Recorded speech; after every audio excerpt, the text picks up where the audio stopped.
would you say na mali yung ginagawa nilang practice? Kasi kung mali sila, di malaking malaking problema yan. Bakit daw yung platform fees and charges hindi ibinabawas sa sales? Yung mga supplier ko kasi nagbibigay ng resibo marami yun, kaya kong ipunin. Kapag ganun yung situation mo, pwedeng mas mababa yung maging tax mo kasi liliit talaga yung net taxable income. Ilang books ba yung dapat i-register? Ano pa ngayon ang magiging purpose ng delivery receipt? Kung sales invoice na agad ang ilalagay mo, doon pa lang sa pag-deliver ng product. Paano naman sir, pagka lumagpas ng 3 million pesos yung sales ko? Ano ba yung mga allowed deduction? As an accountant, napakalaking tulong para sa amin ng big seller kasi hindi na kami nahihirapan na isa-isahin pa yung mga platforms. Okay, napakaswerte nyo guys ngayon kasi this is free and special. Ayan, si ENL nandito rin. So, this is free and specially made for you, mga online sellers. Para doon sa mga hindi pa aware, magpapakilala lang ako. I'm Ed Cervantes and I help online sellers katulad ninyo, makapag-file at makapagbayad ng tax mo kahit na wala kang accounting background. Isa sa mga napansin ko doon sa mga online sellers, marami sa inyo yung newbie na online sellers. So, wala kayong budget para sa monthly fee ng accountant. Karamihan sa inyo, So, naisip ko, what if turuan ko na lang kayo kung paano mag-file at magbayad ng sarili ninyong tax. Pero for this session, syempre hindi natin mapapag-usapan kung paano mag-file at magbayad ng tax. Mag-aaral tayo ng mga ibang topic relevant para sa mga online sellers. Most specifically, pag-uusapan natin, ano ba yung mga tax na babayaran nyo? Pag-usapan natin yan. Pangalawa, ano ba yung mga common issues na na-encounter ng mga online sellers or kadalasang tanong ng mga online sellers sa akin? So, ito yung mga naipon na tanong. Sasagot tayo ng 3 tanong, At saka, itong tanong rin na to, paano ba kino-compute yung withholding tax? Ako personally, meron akong client who is using the Big Seller app. So, kasi yung client ko na yun, meron siyang Shopee, meron siyang Lazada, meron siyang TikTok platform. So, instead na buksan pa namin or bubuksan pa, 'di ba? As client namin sila, we need the data ng sales at saka ng inventory. So, instead for us na buksan pa yung platform isa-isa, so all we need to do is bubuksan na lang namin yung Big Seller app. Tapos doon na lang namin kukuhanin lahat ng data na kailangan namin such as yung sales, yung mga platform fees and charges, yung mga withholding taxes, tsaka yung mga cost ng product or yung mga inventories. So, hindi mo na kailangan ng mapagod pa para tignan yung bawat platforms mo para kuhanin lang yung mga data doon. Kasi yung Big Seller, meron siyang isang dashboard, na accessible kahit sa cellphone lang or sa Big Seller app. Pwede mo na siyang ma-view in one dashboard lang. So, magkakaroon ka ng efficiency when it comes to doing your business. Mas makakapag-focus ka doon sa business mo if you are using Big Seller, So, check out nyo na yung Big Seller app natin. Tignan nyo yung features nila. So, napakaraming features.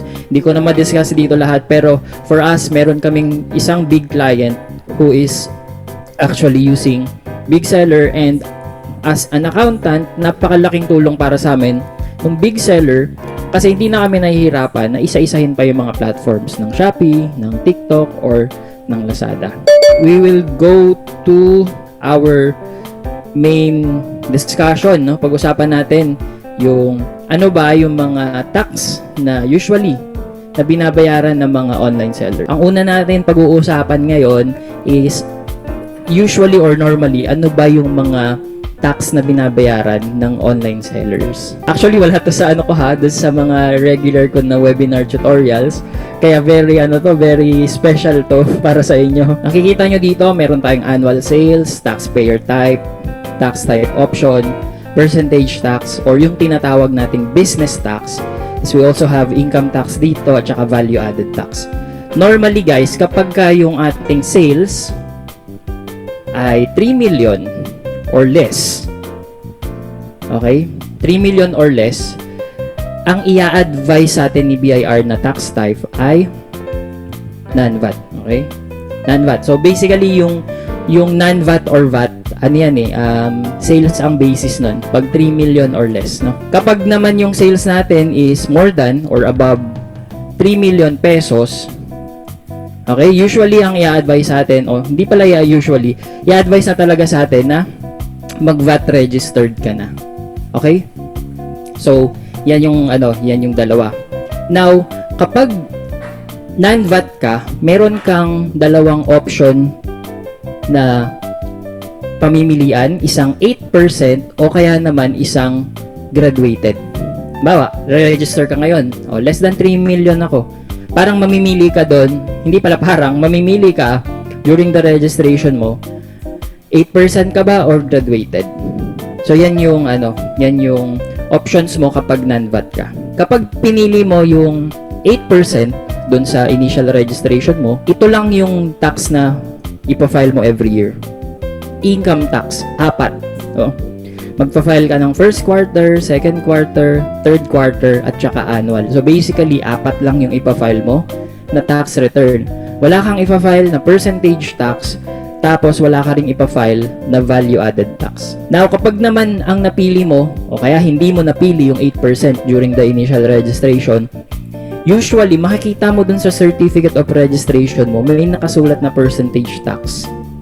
Pero pag pinili mo yung 8%, wala kang makikitang percentage tax doon sa COR mo. Kapag napili mo yung graduated, o kaya naman hindi mo pinili yung 8%, meron kang babayaran na percentage tax o 3% percentage tax, 4 ito, every year, first, second, and third quarter. Tapos meron ka ding babayaran na income tax return or ipa-file na income tax return first, second, third quarter at saka annual. So walang fourth quarter yung income tax pagkatapos ng third quarter, annual na agad siya. Tapos wala kang value-added tax na babayaran. Okay, remember, pag non-VAT ka, syempre wala kang VAT na babayaran. Paano naman sir pagka lumagpas ng 3 million pesos yung sales ko? Kapag lumagpas sa 3 million pesos yung sales mo, wala kang option na 8%. Ang pwede mo lang piliin graduated rates. So, kapag graduated rates ka, wala kang percentage tax na 3%.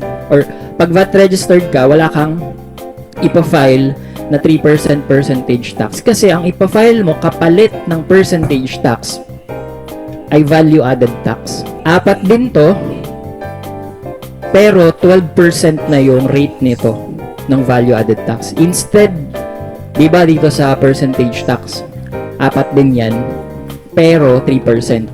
Pero pag value-added tax, 4 din yan, pero 12%. Okay, so yun yung pinagkaiba nila. Hindi pwedeng magsabay na meron kang percentage tax, tapos meron ka ring value-added tax. Laging lang yan, either 3% percentage tax ka or 12% value-added tax. Siyempre yung value-added tax, meron din yung 4 na ipa-file na income tax return sa isang taon. So basically, whether non-VAT ka or value-added tax ka, meron kang ipa-file na income tax. Lahat sila may income tax. Pero kung naka 8% ka, wala kang percentage tax, wala ka ng VAT. Kapag naman naka-graduated ka tapos non-VAT, meron kang percentage tax na 4, wala kang value-added tax. Pag naman value-added tax yung type mo, ibig sabihin more than 3M yung sales mo, wala kang percentage tax na babayaran, pero meron kang value-added tax. So yan guys, yung mga i-expect natin na normal mo na babayaran at i-file sa BIR. Yung graduated, applicable to sa income tax. Okay? Dito siya naka-apply sa income tax. Kasi may dalawang option pa yung graduated mo eh. Yun yung sunod nating pag-uusapan. Ano ba yung pinagkaiba nung OSD at saka yung itemized? Yung graduated, applicable siya doon sa net income or net taxable income. Kasi kung aware na kayo, yung percentage tax na 3%, naka-base ito sa sales. Yun namang value-added tax na 12%, naka-base din yan sa sales. Pero yung income tax ng graduated, naka-base yan sa net taxable income. Meaning, meron tayong pwedeng ibawas. It's either 40% optional deduction or itemized na mga deduction. So, yun yung dalawang pamimilian mo sa graduated. So, if you are aware, ito yung ginagamit nating tax table dun sa graduated. Kaya nga siya tinawag na graduated, no? habang tumataas yung net taxable income mo, tumataas din ng tumataas yung tax due na babayaran natin. Itong tax table na to is only applicable para sa mga nakagraduated rates.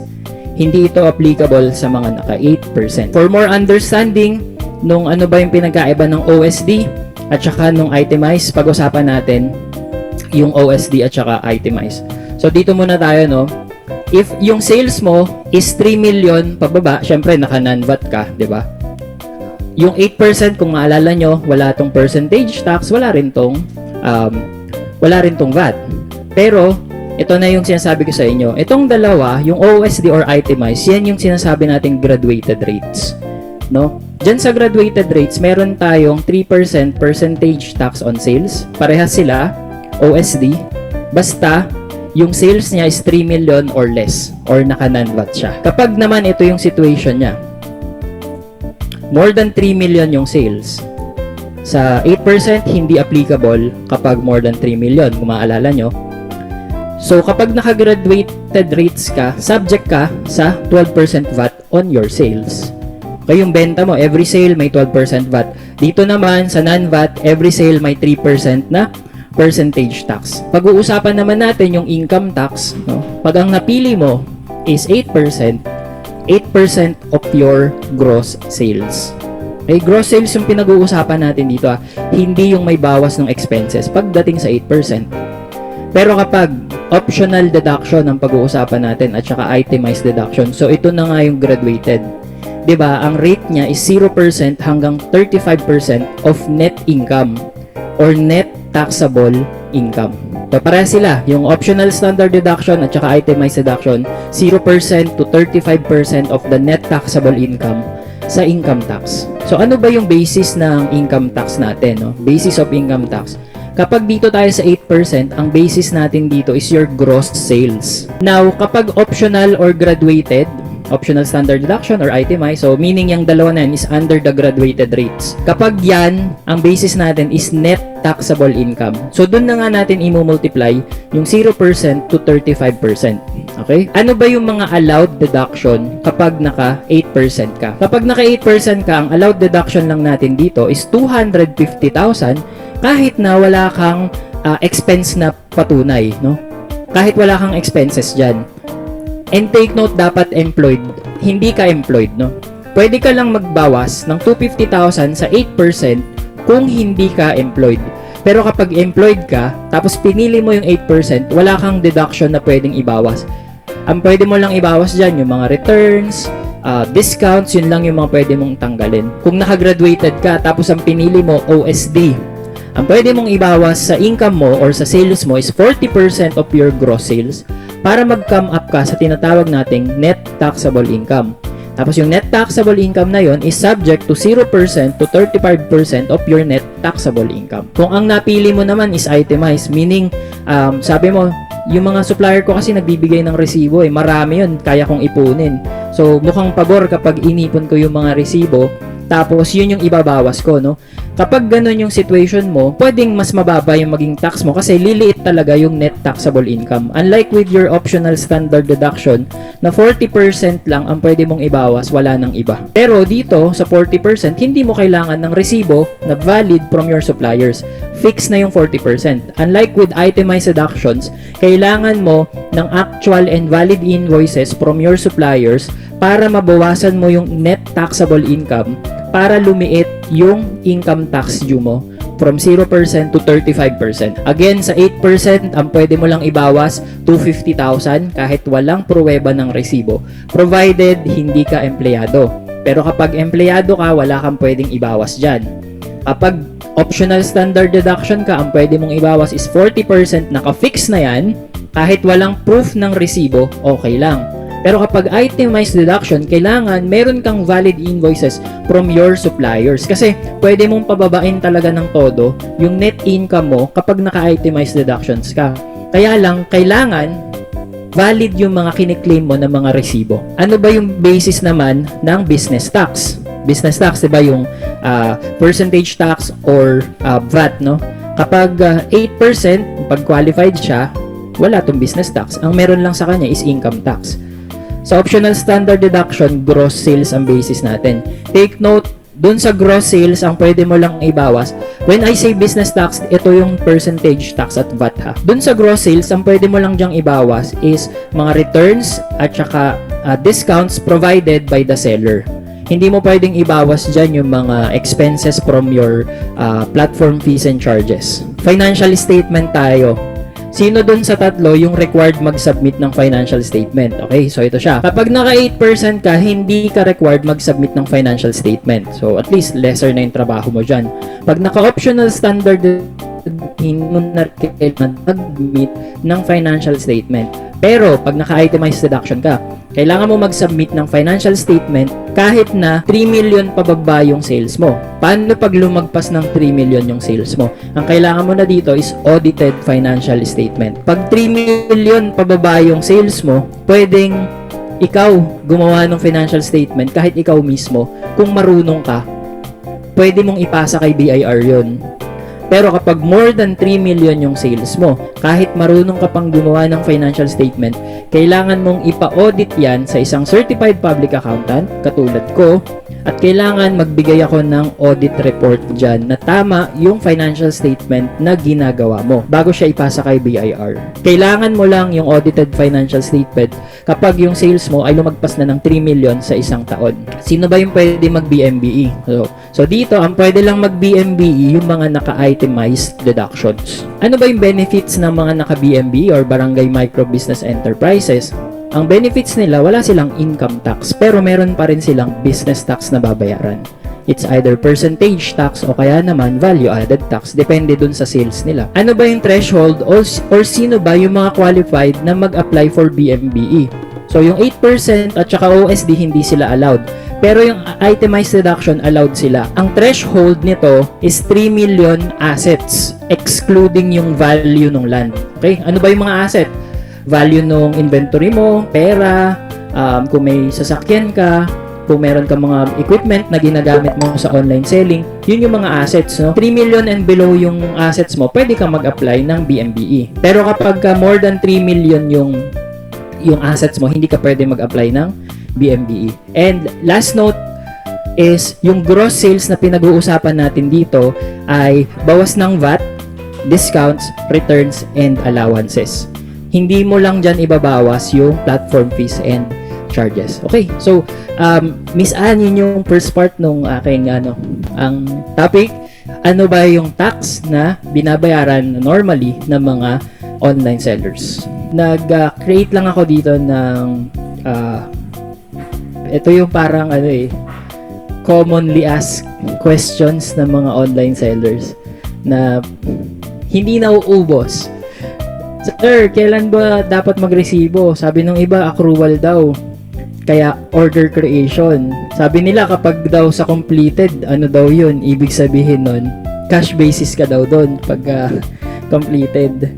So, gusto kong gamitin na rin tong opportunity na ipa-explain sa inyo mabuti. Ano ba yung sinasabi ng BIR at saka ng accounting standard. So, pagsasamahin kasi natin yan para makapag-decide tayo kailan ka mag-i-issue ng resibo. So, yung pangalawa, bakit daw yung platform fees and charges hindi ibinabawas sa sales? Lugi naman daw kasi bawas na nga yun, tapos yung gross pa yung yung i-declare mo na sales sa BIR, di ba? Parang double taxation naman yung nangyari doon, lugin-lugin naman yung mga online sellers. Actually, may point naman yung mga online sellers doon. Kaya lang, ang ibabalita ko sa inyo kung ano yung sinasabi ng BIR. Para at least meron tayong basis kung ano ba yung i-declare nyo na sales sa BIR. Tsaka yung pangatlo, ilang books ba yung dapat i-register? Kailan ba tayo dapat mag-issue ng resibo?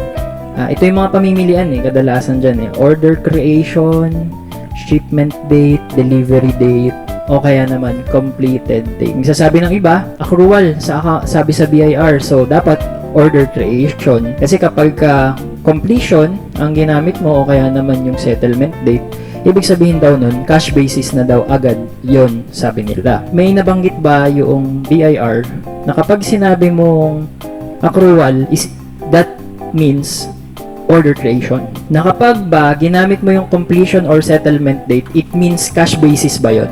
Walang ganung binabanggit yung tax code natin. Kaya kailangan natin mag-decide ano ba yung sinasabi ni BIR when it comes to accrual. Ano ba yung sinasabi niya or pinapaliwanag niya kapag sinabi niyang accrual date? So, syempre, titingnan natin dyan yung tax code. Sabi sa tax code, itong RR7 2024, page 11, sabi dyan, we need to issue invoice at the point of each sale and transfer of merchandise. Mag-issue tayo ng invoice at the point of each sale and transfer of merchandise. Yan. So, ito yung very important na kailangan natin maintindihan, no? Sinasabi niya dyan, point of sale and transfer of merchandise. And po yan, no? And magkasama. Ibig sabihin, requirement yung transfer of merchandise. Kung services ka, ang tamang term sa'yo is rendered. Ibig sabihin, natapos mo na yung service, no? Natrabaho mo na, nagawa mo na, na-perform mo na. Ibig sabihin, past tense. Tapos na. Kaya nga dito, transfer of merchandise. So, question, dun ba sa order creation, may transfer of merchandise na ba agad? Siyempre, wala pa. Dun ba sa shipment date, may transfer of merchandise na ba agad? Wala pa kasi nga, nasa biyahe pa lang yung product eh. Dun ba sa delivery date, may transfer of merchandise na ba? Pwede. So, pwede na natin sabihin na meron na dun, transfer of merchandise. Dun ba sa completion date, pag-accept ng order ng buyer, may transfer of merchandise na ba doon? So, definitely, meron na din kasi na-deliver na sa'yo, no?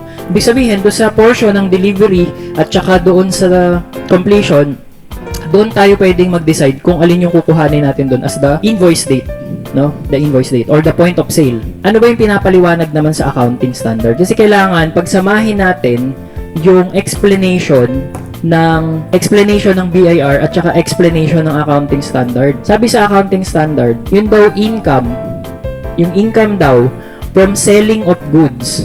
Kapag nagbebenta ka ng goods, no? Yung income daw ay should be recognized when or i-recognize natin siya kapag has transferred to the buyer significant risk and rewards of ownership. The seller has transferred to the buyer significant risk and rewards of ownership. Yung pala, yung tinutukoy ni BIR na transfer of merchandise, ang ibig niya palang sabihin doon, dapat ikaw bilang seller na transfer mo na doon sa bumibili, si buyer, yung significant risk and rewards of ownership. Yung sinasabi ni BIR na point of sale and transfer of merchandise, may kadugtong yun sa accounting standard. Sabi niya, kailangan nagkaroon na ng transfer of significant risk and rewards of ownership. Very subjective na to.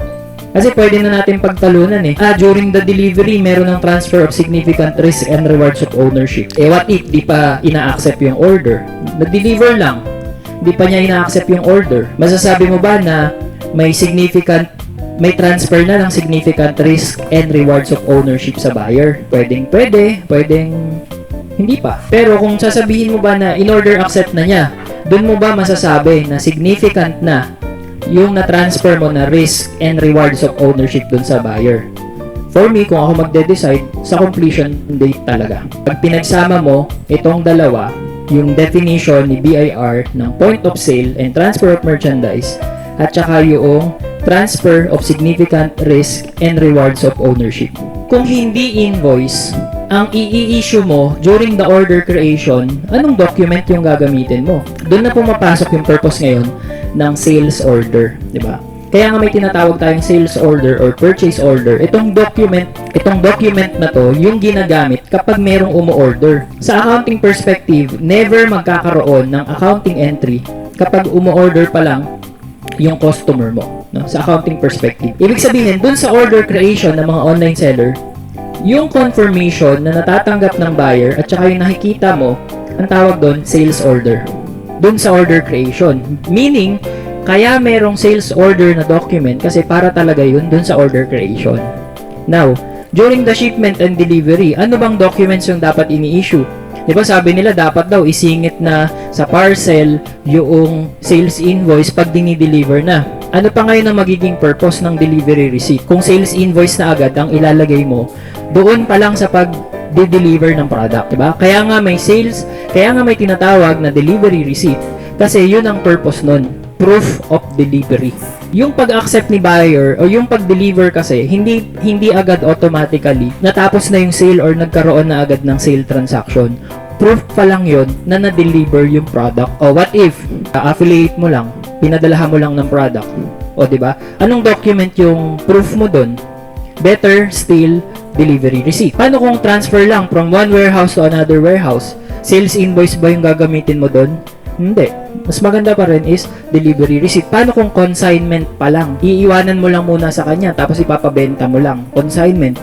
Sales invoice na ba agad yung ipapadala mo doon? Hindi, delivery receipt. So, ang point dito, hindi automatic na nag-deliver ka, dapat may dala-dala na agad na sales invoice yung parcel. Kailan mo ba talaga i-issue yung sales invoice? At the point of sale and transfer of merchandise, kapag meron ng transfer ng significant risk and rewards of ownership from the buyer, from the seller to the buyer. Nangyayari yun for me at the point of sales completion once the buyer accepted the order. Sa perspective na yun, para sa akin, hindi na problema ni seller yun, no?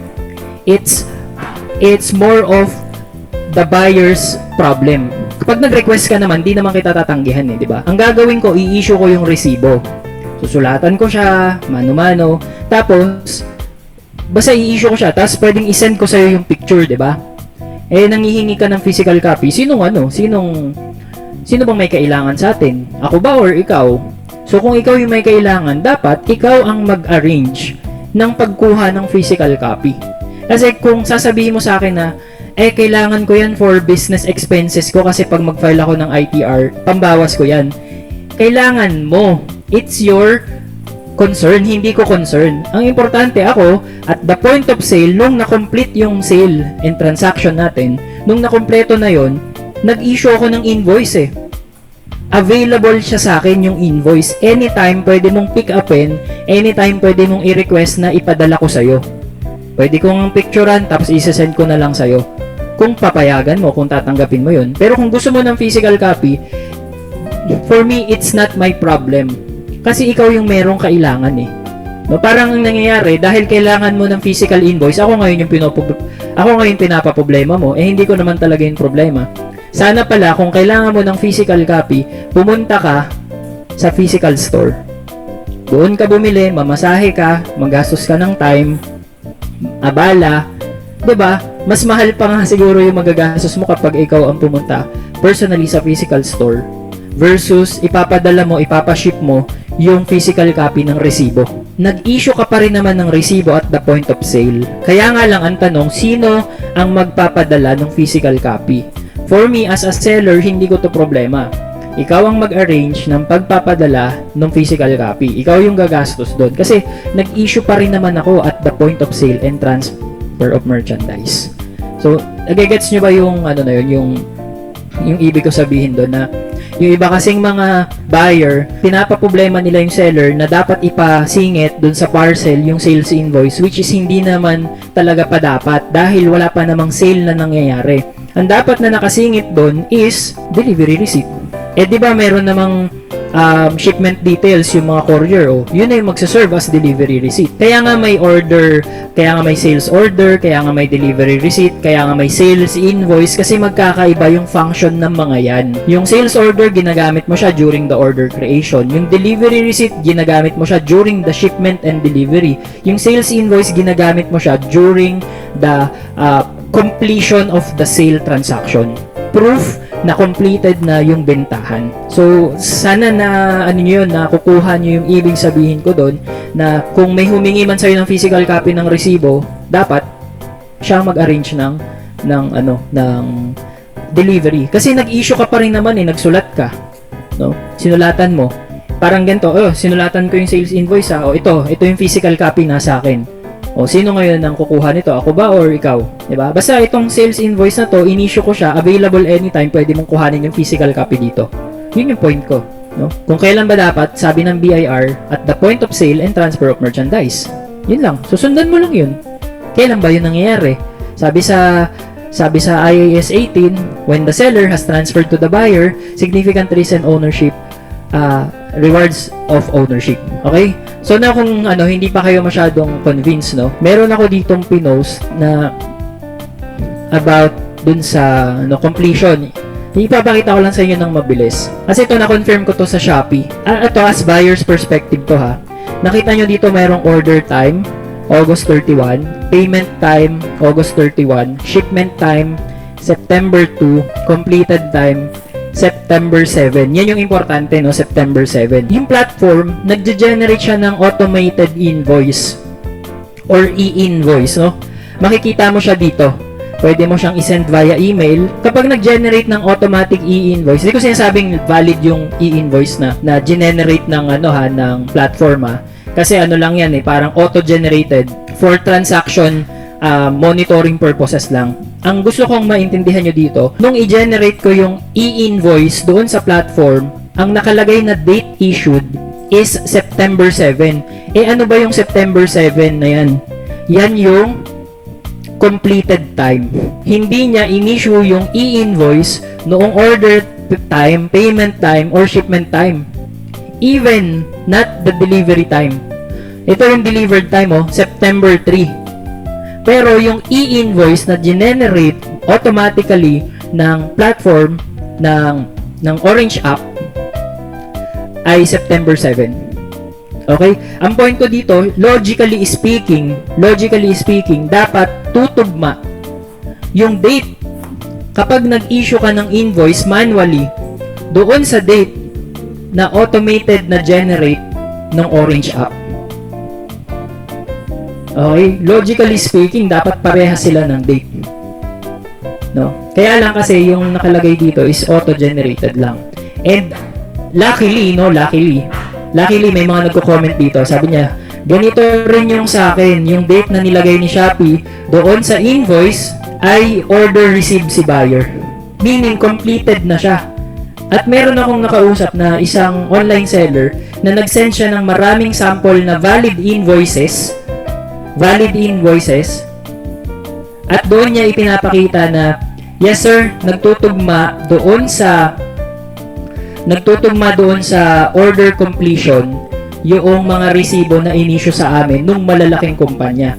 Actually, may mga pinakita siya sa aking resibo, invoice, manually written, at saka mga electronic invoice na valid, mga loose leaf invoices, mga valid siya, chinek ko. Lahat ng yun nagtutugma doon sa completion date. So, imagine this, mga big companies na nag-i-issue ng invoice at the point of completion. Would you say na mali yung ginagawa nilang practice? 'Di ba? Kasi kung mali sila, di malaking malaking problema 'yan. Kung mali yung ginagawa nila, malaking problema kasi malaking company sila. Ito yung last ko na gustong banggitin sa inyo dito. Ito yung gusto kong last na banggitin sa inyo. Kung ginagamit mo yung order creation, shipment time, delivery time, okay lang 'yan. Wala yung penalty kay BIR kasi pabor pa nga sa BIR yan Imagine mo, hindi mo pa naman talaga sale, nag-i-issue ka na ng resibo. Meaning, pag nag-i-issue ka na ng resibo nang hindi mo pa sale, ibig sabihin, dinideclare mo na kay BIR yung income mo nang mas maaga kumpara sa kung kailan mo talaga siya dapat i-declare. So, ito yung point ko. Kapag nag-declare ka ng order creation, shipment time, or delivery time, mas maaga kang nagde-declare ng income kay BIR. Pabor yun kay BIR, hindi ka niya pipigilan. Pero kapag ang ginamit mo is completed date, hindi ka rin magkakaproblema kay BIR kasi yun yung tamang date na gamitin mo sa pagpa-file at pagpaparesibo sa mga customers at pagde-declare ng income mo. Okay, so I hope nagkaroon kayo doon ng clarity doon sa na yun. So kung naka-order creation ka, shipment time, delivery time, continue mo lang yan. Wala naman yan magiging penalty kasi nga as early as you can, dineclare mo na income mo kahit hindi pa. Mabait kang tao, very good ka, di ba?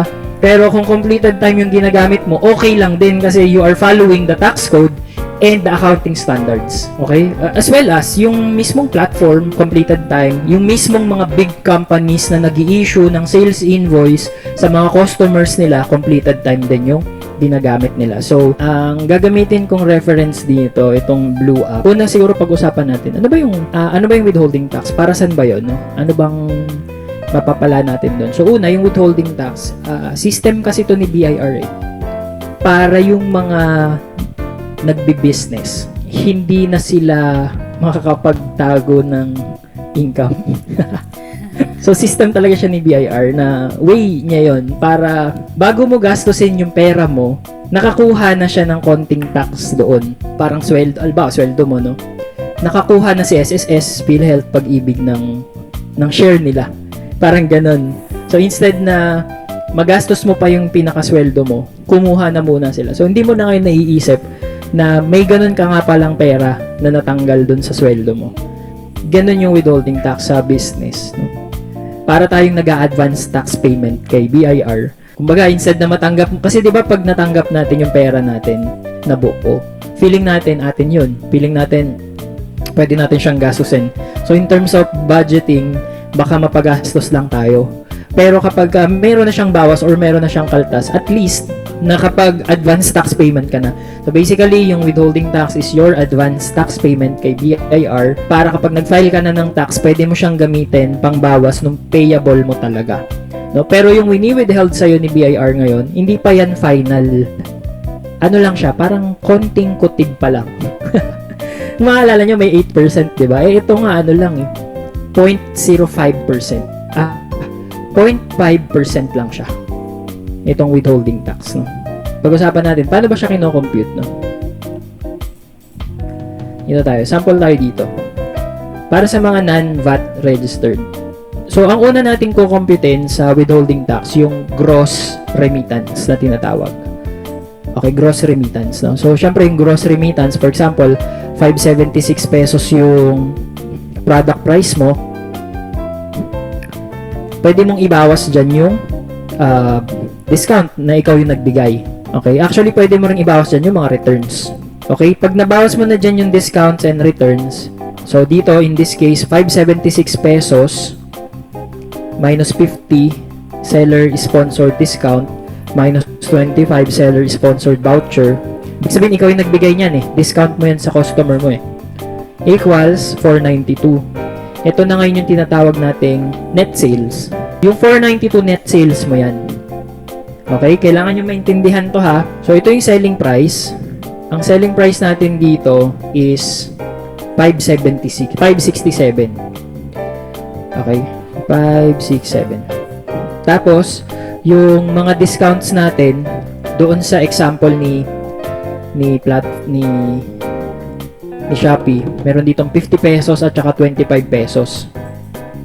50 tsaka 25. Okay? Dalawang discount eh. Isang voucher, isang seller promotion. Isa net sales, 492 pesos. Okay?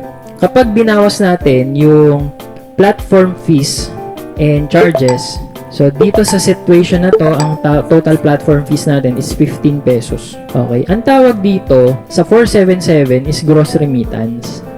Okay, sana mag-gets nyo, no? Magkaiba yung net sales na dinedeclare natin sa BIR as our sales. Okay, ito yung subject sa 3% percentage tax. Tapos itong gross remittance, ito yung subject sa yung one half nitong gross remittance, subject siya sa 1% withholding tax. Okay? Sana nagigets nyo yung ano nito ha, pinagkaiba nitong dalawa. Magkaiba yung net sales at saka yung gross remittance. Yung net sales, yun ang tinatax ng percentage tax. Yun yung dinideclare natin sa BIR. Yun yung benta natin, sales. Pero, yung gross remittance, ginagamit lang yan ng platform. Very specific to. More on kay platform lang na word to. Tong gross remittance. Kailangan lang niya yan for withholding tax computation. No? Di ba sabi, yung kalahati nung gross remittance, i-multiply natin sa 1%. Pero, kung i-shortcut natin yan, 0.5%. Tama? Ayan, okay. So, ito yung withholding tax natin. Okay, so, according dito, yung withholding tax, naka-round up siya. Ano, kita nyo? 3 pesos. Kasi sinasabi dito na naka-round up yung rounded up yung withholding tax. Kaya kung mapapansin nyo dun sa mga withholding tax sa inyo, ano siya, puro whole number. Yan, so 3 pesos, diba? Puro whole number siya. Eh, sir, para saan ba yung ano na yan, yung withholding tax, saan ba namin yan magagamit? Okay, Okay? So, yung withholding tax, magagamit nyo yan as, tandaan nyo, yung withholding tax, pera mo yan. Asset mo yan, yung withholding tax na yan. Hindi mo yan expenses. Yung withholding tax, asset mo yan, pera mo yan, hindi mo yan expense. Pwede mo yan gamitin pang bawas ng income tax payable mo kapag nag-file ka na ng income tax return. Halimbawa, lumabas dun sa income tax computation mo, ang tax na babayaran ko ay 100 pesos. Pero meron kang withholding tax na 3 pesos. So, instead na mag-remit ka ng 100 pesos, ang i-remit mo na lang 97 kasi meron ka ng withholding tax. Now, kung wala kang withholding tax, tas nag-file ka ng tax return, 100 pesos yung lumabas, ang babayaran mo 100 pesos. No? Walang bawas kasi nga walang withholding tax. Okay, so I hope na gets nyo yung computation. Most of you naman dito hindi VAT registered eh. Pero syempre, sige, for purposes na baka yung iba VAT registered, ipakita din natin. Sa VAT registered, ang naiba lang naman dito, tatanggalin mo muna yung VAT. No? Same data tayo ha, 567. So, yung 492, aalisin mo muna yung VAT dyan. Kasi, may kasamang 12% na VAT yan, so i-divide mo muna siya. Ito yung tinatawag nating net sales na net of VAT. Ang basis na natin ngayon ng computation ng gross remittance, so 439 minus yung 15 pesos, yan, so 424, tama, tulad dito. Ayan no, ang tax base niya dito is 424 pesos. Kumbaga, yung pag non-VAT ka, diretso na dito. Non-VAT, 492. Pero pag VAT registered ka, tatanggalin daw muna yung 12% na VAT. So, 439 minus platform fees and charges equals gross remittance. Tapos, yun pa rin. 0.5% pa rin siya. No? So, 3 pesos pa rin naman yung na-withheld sa'yo sa situation na to. So, dito, kapag VAT registered ka, ito yung subject sa 12% VAT mo. Itong sales na may bawas na VAT. Pero kapag percentage tax ka, yung net sales mo, yung may bawas lang ng discounts, yun lang ang subject sa 3% percentage tax. Okay? Yan, medyo technical computation to. Kaya, I'm sure na marami sa inyo dito hindi agad magigets yung mga numbers na pinakita ko sa inyo dyan. Okay? So, sir, paano kung yung withholding tax na kinocompute sa akin sobrang, sobra, hindi tama sa computation? Okay. Again, asset mo yung withholding tax, no?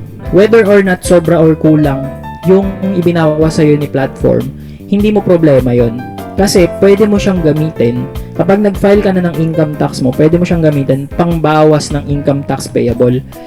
Kaya ang point doon, whether sobra siya or whether kulang siya, still kung magkano yung na-withheld sa'yo na amount, yun yung pwede mong gawing credit or pangbawas doon sa magiging income tax payable mo. Okay? So, yun. I hope na gets nyo yun sa portion na yun.